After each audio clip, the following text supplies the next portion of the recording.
তো hello guys, আসসালামু আলাইকুম। তো অনেক দিন পর একটা ব্লগ নিয়ে চলে আসলাম। তো আমি ফার্স্ট টাইম বিরিয়ানি রান্না করব। তো এখানে আমি 1.5 কেজির মতো মাংস নিয়ে নিলাম। তো এখন রান্নাটা স্টার্ট করি, তোমরা দেখতে থাকো ব্লগটা। Let's go. এখানে আমার তেল গরম হওয়ার সাথে সাথে আমি পেঁয়াজটা দিয়ে দিলাম। দেন এখানে ভালো মতো পেঁয়াজটা হবে। তো আমি 2 টেবিল আদা রসুন বাটা দিয়ে দেব। 2 টেবিল আদা রসুন বাটা দিয়ে একটু ভালো করে নাড়াচাড়া করতে হবে। দেন তারপরে আমি ধনিয়ার গুঁড়োটা দিয়ে দিচ্ছি 2 চামচ।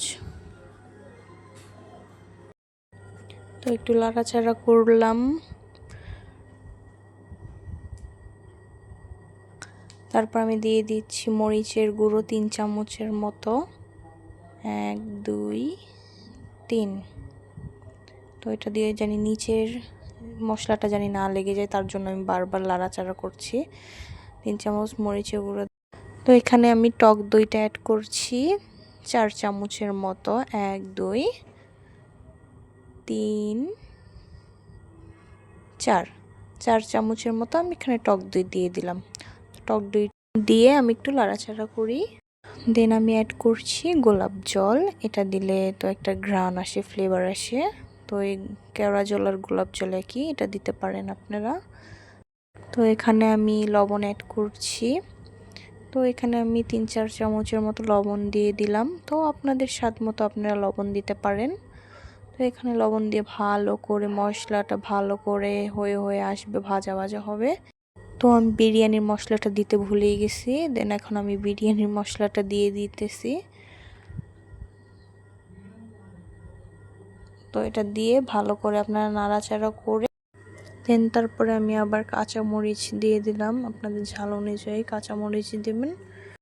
দেন এখন আমি মেন গোস্তটা দিব।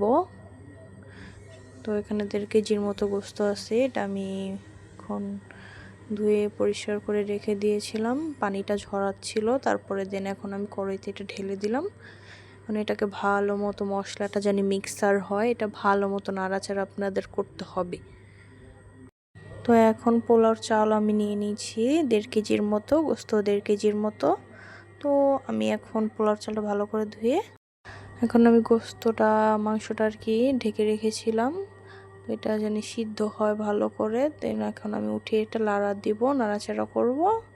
দেখতেছি এটা সিদ্ধ হয়েছে নাকি ভালো করে। তো আমার আরও কিছু সময় লাগবে মাংসটা সিদ্ধ হতে, আমি আবার ঢেকে দিলাম। তো আমার মাংসটা প্রায় হয়ে এসেছে। দেন এখানে আমি অ্যাড করবো আরও অনেক কিছু, তোমরা দেখতে থাকো। তো আমার কড়াইটা বদলাইছি, কারণ ওইটা শুধু তরকারিটা করছিলাম। তো এখন পোলাও চাল দিব, তো জায়গাটা হবে না। তো তার জন্য আমি চেঞ্জ করছি পাতিলটা। তো আমি বিরিয়ানির জন্য আলুটা দিয়ে দিয়েছি। তো আলুটা ভেজে নিচ্ছি আগে। তো তোমরা চাইলে এমনিও দিতে পারো, ভাজলে ওটা মজা লাগবে আর কি। তো এখানে আমি আলু দিয়ে দিয়েছি। তো আলুটা এখন দিয়ে আমি ভালো করে নাড়াচাড়া করে দেন পোলাওটা দিব। তো তোমরা এখানে দেখতে পাচ্ছ আমি পোলাওর চালটা অ্যাড করে দিয়েছি। প্রায় এটাকে এখন ভালো করে মিক্সার করতে হবে, অনেক ভালো করে মিক্সার করতে হবে। দেন দেখো তোমরা আমি ভালো করে মিক্সার করতেছি। তো এটা মিক্সার করার পর দেন আমি এখন দিয়ে দিব পানি। তো তোমাদের যতটুকু আন্দাজ তোমরা অতটুকু পানি দিয়ে দিতে পারো। এখানে আমি 4 কাপের মতো পানি দিয়ে দিব।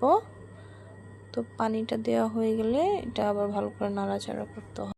তো এখানে আমার প্রায় বিরিয়ানিটা হয়ে এসেছে, পানিটা টেনে গেছে। তো এখানে আমি ভালো মতো দেখতেছি। তো আমার বিরিয়ানিটা তো হয়ে এসেছে। তো এখানে আমি ঘিটা অ্যাড করে দেব। তো লাস্টে পর্যায়ে তোমরা ঘিটা দিয়ে দিবে যেন ঘ্রাণ আসে। তো আগে ঘিটা দিলে হবে না, ঘ্রাণটা চলে যাবে। ঘিয়ের একটা স্মেল আসছে, ভালো একটা স্মেল। তো এখানে আমি 2-3 চামচের মতো ঘিটা অ্যাড করে দিয়েছি। তো দেন এটা আমার বিরিয়ানির ফাইনাল রেজাল্ট। তো বিরিয়ানিটা অনেক দেখতে অনেক ভালো হয়েছে, ধরলে অনেক ঝরঝরা টাইপের, তেলও পুরা পারফেক্ট হয়েছে। তো মাশাআল্লাহ অনেক সুন্দর হয়েছে। তো